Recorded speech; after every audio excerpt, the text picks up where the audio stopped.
జోగులాంబ గద్వాల జిల్లా ఉండవెల్లి మండలం అలంపూర్ చౌరస్తాలోని ఏజర్ ఫంక్షన్ హాల్లో ఇందిరా మహిళా శక్తి సంబరాలు ఏర్పాటు చేశారు. ఈ కార్యక్రమానికి మంత్రి వాకిటి శ్రీహరి, అలంపూర్ బీఆర్ఎస్ ఎమ్మెల్యే విజయుడు, జిల్లా కలెక్టర్ బిఎం సంతోష్లు ముఖ్య అతిథులుగా హాజరయ్యారు. మంత్రి శ్రీహరి పాల్గొన్న మహిళా శక్తి సంబరాల సభలో చిన్న అలజడి చెలరేగింది.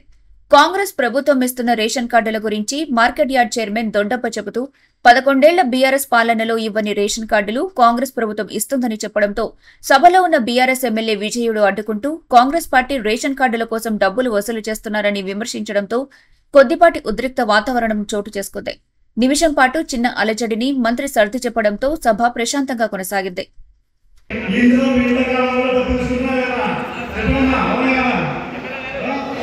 అవును